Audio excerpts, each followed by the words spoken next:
Bonjour, Simon Taub, 57 ans, je suis directeur de recherche au CNRS et je dirige le laboratoire Centre de recherche sur le cerveau et cognition à Toulouse. Mais je ne vais pas vous parler de ça aujourd'hui. Je veux vous parler d'une idée sur laquelle je suis tombé il y a 4 ans. Une idée, à mon avis, qui peut changer tout pour nous. C'est une idée qui mérite, à mon avis, d'être diffusée. An idea worth sharing. Donc, je vais essayer de vous convaincre. Donc, pour démarrer, qui paie les taxes aujourd'hui? Eh bien, si on considère que la société, en gros, il y a 3 parties, les citoyens et les entreprises et le secteur bancaire, eh bien, nous, on paye tout ça, les cotisations sociales, TVA, CSG, impôts sur le revenu et tout un tas d'autres taxes, bien évidemment. Les entreprises paient les cotisations sociales aussi, les impôts sur les sociétés, si on n'est pas en multinational, bien évidemment, et les banques, un petit peu. Est-ce que ce système est le mieux qu'on puisse imaginer?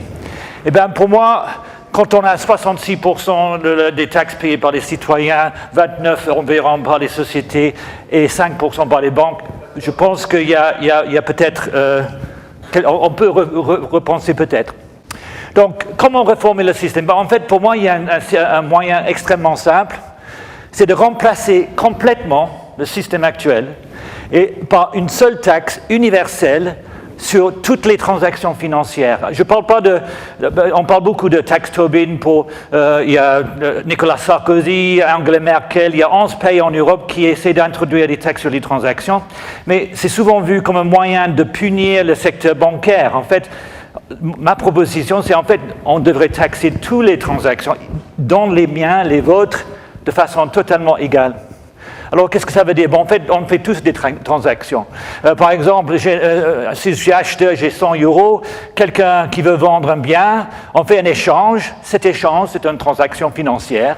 Et l'idée, c'est simplement que on aurait, là, j'ai mis le Banque centrale européenne qui va toucher un petit pourcentage, 0,1% par exemple, 10 centimes lors de cette transaction-là.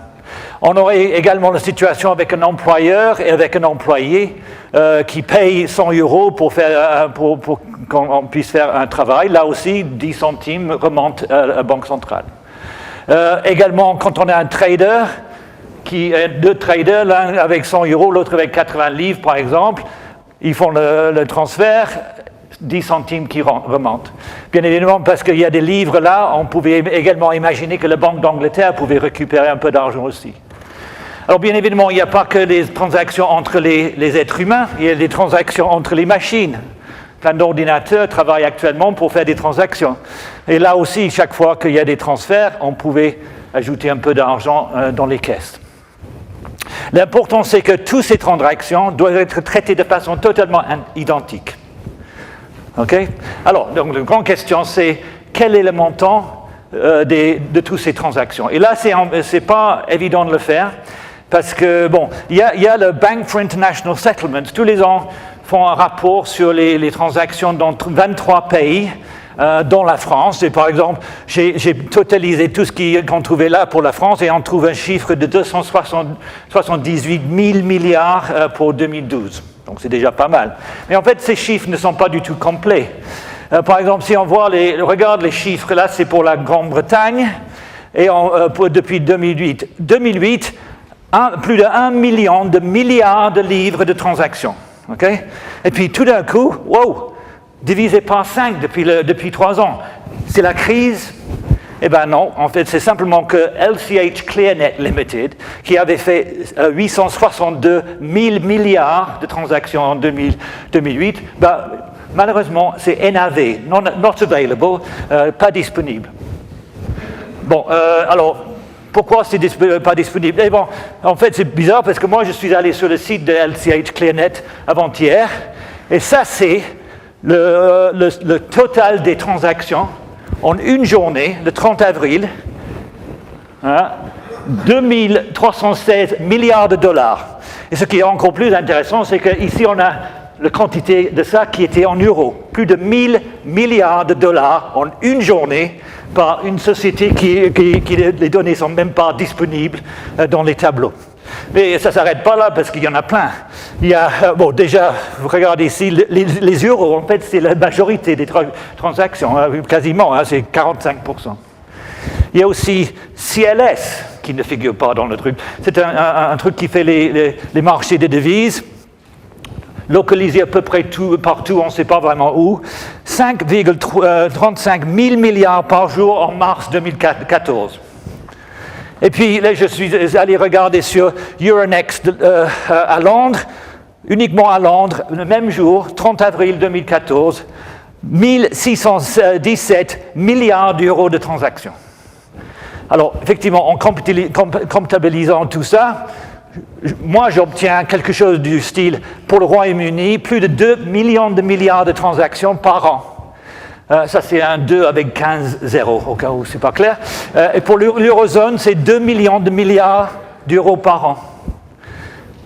Ces chiffres donnent le vertige. Mais ce qui est vraiment intéressant pour moi, c'est que si on les compare avec le revenu de toutes les autres taxes, en Royaume-Uni, les revenus du système de taxation, toutes les taxes, 667 milliards, déjà pas mal, mais c'est 3000 fois moins que les transactions. Autrement dit, que le gouvernement britannique pouvait très bien instaurer une taxe à 0,33% et effacer toutes les autres taxes. Pourquoi il ne le fait pas? Bon, je ne sais pas. Pour la zone euro, on est un peu moins frénétique, mais on a quand même 4 000 milliards de revenus pour les 18 pays. 501 rapport, ce qui veut dire que nous, on pouvait également faire le même jeu en mettant une taxe à 0,2%. Mais en fait, on peut être encore plus rusé. Parce que ma proposition, c'est pour la mise en place, c'est que la Banque centrale européenne devrait fixer le taux pour les transactions en euros, bien évidemment pour les pays de zone euro, mais en fait, partout dans le monde. Vous venez de voir que plus de 40% des transactions à Londres sont en euros. Il me semble tout à fait normal que, comme ils sont en train de spéculer avec notre monnaie, qu'ils devraient payer le même taux que le reste. En fait, chaque banque centrale devrait fixer son propre taux, la Banque d'Angleterre pour le livre, le Federal Reserve pour le dollar, etc. Et chaque banque centrale pouvait gérer, ajuster continuellement le taux pour garantir les revenus, pour que les États n'ont jamais besoin d'emprunter de l'argent, et également pour contrôler les spéculations. Un pays dont la devise est attaquée pouvait monter le taux pour se protéger. Dans le cas de la Banque centrale européenne, je pense que ce qu'il faut faire avec l'argent qu'ils récoltent, c'est simplement le distribuer selon la population de chaque pays dans la zone euro. L'Allemagne va toucher 25% de l'argent parce qu'il y a 25% des gens dans la zone euro qui habitent en Allemagne. Et les gens en Chypre, Malte, etc. toucheraient la même quantité d'argent par tête. Ça donne aussi une possibilité pour les banques centrales de contrôler la quantité d'argent qui circule, parce qu'ils peuvent retirer de l'argent avec la taxe et puis ne pas le distribuer. Donc c'est quelque chose qui est très utile quand ça empêcherait d'avoir de l'inflation, par exemple. Mais une fois que le mécanisme, là j'ai parlé de mécanisme au niveau international, c'est les banques centrales de chaque devise qui devraient mettre ça en place. Une fois c'est fait, on peut ajouter des couches nationales. Par exemple, le gouvernement en France pouvait avoir un petit pourcentage supplémentaire pour toutes les transactions qui ont l'origine dans la France. Et on pouvait faire la même chose au niveau régional et municipal aussi. Donc, une fois que le mécanisme est en place, géré par les banques centrales, c'est extrêmement facile d'ajouter des choses. Il y a énormément d'avantages d'un tel système. Moi, je vais vous en parler de 11, et j'aimerais bien que vous, comme un petit devoir à la maison, de chercher les autres, c'est pour vous. Alors, donc, premièrement, c'est totalement juste. Tout le monde paie exactement la même chose. On ne vise personne.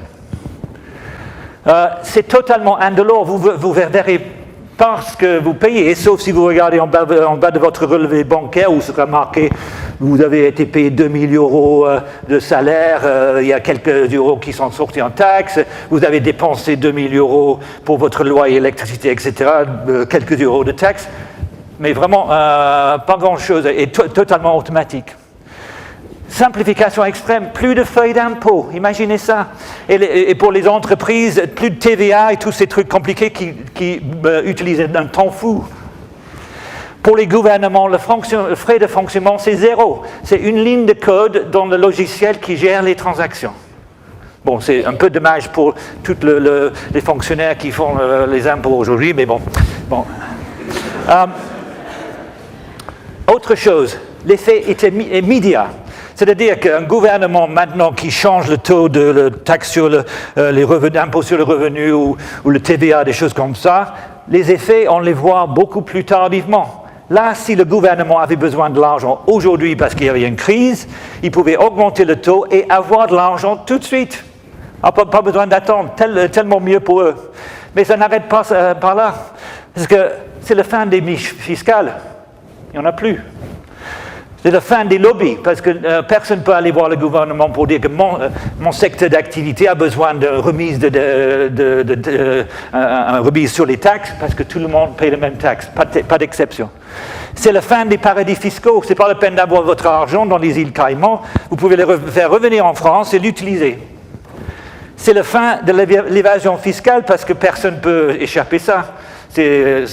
Toute personne qui essaie de faire des transactions électroniques sans payer de taxes, en prison. Mais il y a d'autres possibilités intéressantes, c'est que ça favorise l'économie locale. Si moi j'ai des arbres dans mon jardin, je les coupe, je fabrique des meubles et je vais au marché et je les vends, et ça, une transaction, il y aura 0,1% à payer. Les chaises fabriquées en Chine qui doivent être transportées jusqu'ici, actuellement, c'est le même TVA que si je le fabrique localement. Mais là, il y aura tellement de transactions sur le piste qui, en fait, sera plus cher. Ça va donc favoriser l'activité locale.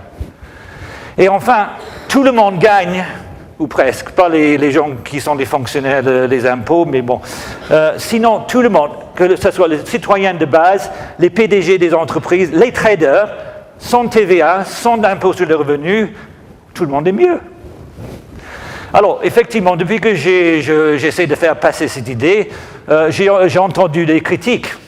Mais je peux vous dire, je vais vous donner 6, mais je peux vous dire d'avance qu'aucun n'est valable. Donc, on me dit que si c'était si facile, on aurait déjà fait. Mais en fait, jusqu'à récemment, c'était impossible. Toutes les transactions, c'était avec des bouts de papier. Impossible de faire. Mais aujourd'hui, 99,9% des transactions sont électroniques. C'est trivial de le faire aujourd'hui. Deuxièmement, on me dit, ça ne va pas marcher parce que les traders iront ailleurs. Je m'en fous où sont les traders. S'ils sont en train de faire des transactions en euros, ils payent. Et sinon, ils sont en prison. Les transactions vont s'arrêter, bien sûr, oui. J'espère bien. Certaines de ces transactions ne servent strictement à rien. Donc, mais par contre, les transactions qui sont nécessaires pour faire fonctionner l'économie vraie, ils vont continuer. Vous n'allez pas arrêter d'acheter des choses parce que vous payez 0,1% ou même 5%. C'est toujours moins cher que le TVA que vous payez actuellement. On me dit, si vous mettez un taxe sur l'euro, les gens vont faire du troc. Eh bien, tant mieux. C'est très bien que les gens font les transactions entre eux. On me dit aussi, Michel, que ce n'est pas progressif. Effectivement, on aime bien pouvoir taper sur les riches en disant on va mettre un taxe à 75% contre les banquiers, les PDG et tout le reste. Mais en fait, on sait très bien que les gens riches arrivent à éviter les impôts. Ce qu'il faut faire, c'est un système pour récupérer l'argent qui marche et puis le redistribuer. On vient d'entendre parler de revenus de base universels sans condition. On peut redistribuer parfaitement bien une fois qu'on a de l'argent. On n'a pas besoin de punir les gens parce qu'ils ont bien travaillé ou gagné beaucoup d'argent. Et enfin, le dernier argument, c'est peut-être le plus grave, les lobbies vont le bloquer. Et effectivement, il y a des lobbies qui vont pas aimer ça. Les multinationales, actuellement, ont un gros avantage, et eux, ils vont essayer de le bloquer. Les gens dans la Cité de Londres et à Wall Street sont contre. Pourquoi? Pas parce que le 0,1% c'est trop, c'est parce qu'ils veulent cacher ce qu'ils sont en train de faire. Vous faites un taxe sur les transactions, ils sont obligés de dire la vérité. Mais n'empêche, nous sommes, jusqu'à nouvel ordre, dans une démocratie. Si tout le monde est d'accord qu'il faut changer le système de taxe, on va le changer. Merci beaucoup.